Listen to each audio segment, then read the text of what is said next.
There's a chart I saw recently that I can't get out of my head. A Harvard business professor and economist asked more than 5,000 Americans how they thought wealth was distributed in the United States. This is what they said they thought it was. Dividing the country into 5 rough groups of the top, bottom, and middle 3 20% groups, they asked people how they thought the wealth in this country was divided. Then he asked them what they thought was the ideal distribution. And 92%, that's at least 9 out of 10 of them, said it should be more like this. In other words, more equitable than they think it is. Now that fact is telling, admittedly, the notion that most Americans know that the system is already skewed unfairly. But what's most interesting to me is the reality compared to our perception. The ideal is as far removed from our perception of reality as the actual distribution is from what we think exists in this country. So ignore the ideal for a moment. Here's what we think it is again.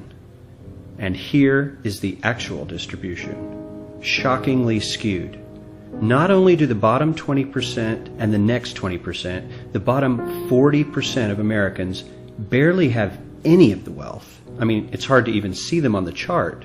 But the top 1% has more of the country's wealth than 9 out of 10 Americans believe the entire top 20% should have. Mind-blowing.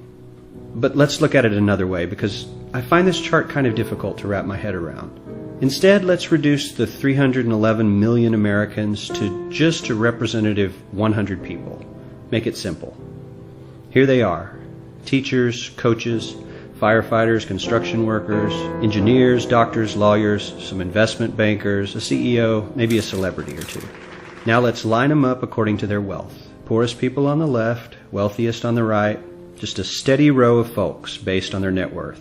We'll color code them like we did before based on which 20% quintile they fall into. Now let's reduce the total wealth of the United States, which was roughly $54 trillion in 2009, to this symbolic pile of cash. And let's distribute it among our 100 Americans. Well, here's socialism, all the wealth of the country distributed equally. We all know that won't work. We need to encourage people to work and work hard to achieve that good old American dream and keep our country moving forward.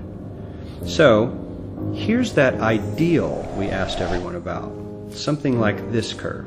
This isn't too bad. We've got some incentive, as the wealthiest folks are now about 10 to 20 times better off than the poorest Americans. But hey, even the poor folks aren't actually poor, since the poverty line has stayed almost entirely off the chart. We have a super healthy middle class with a smooth transition into wealth. And yes, Republicans and Democrats alike chose this curve. 9 out of 10 people, 92%, said this was a nice, ideal distribution of America's wealth. But let's move on. This is what people think America's wealth distribution actually looks like. Not as equitable, clearly, but for me, even this still looks pretty great. Yes, the poorest 20 to 30% are starting to suffer quite a lot compared to the ideal, and the middle class is certainly struggling more than they were, while the rich and wealthy are making roughly 100 times that of the poorest Americans and about 10 times that of the still healthy middle class. Sadly, this isn't even close to the reality. Here is the actual distribution of wealth in America. The poorest Americans don't even register. They're down to pocket change, and the middle class is barely distinguishable from the poor. In fact, even the rich between the top 10 and 20 percentile are worse off. Only the top 10% are better off. And how much better off? So much better off that the top 2 to 5% are actually off the chart at this scale.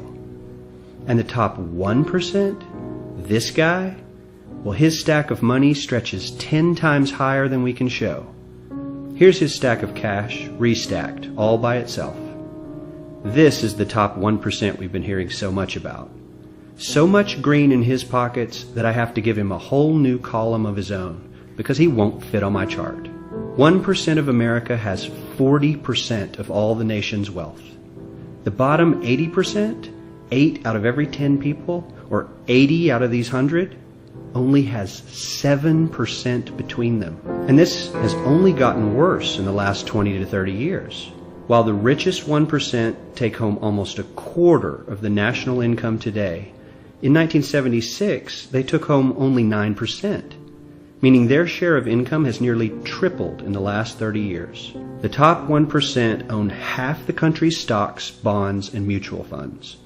The bottom 50% of Americans own only 0.5% of these investments, which means they aren't investing. They're just scraping by. I'm sure many of these wealthy people have worked very hard for their money, but do you really believe that the CEO is working 380 times harder than his average employee? Not his lowest paid employee, not the janitor, but the average earner in his company. The average worker needs to work more than a month to earn what the CEO makes in 1 hour. We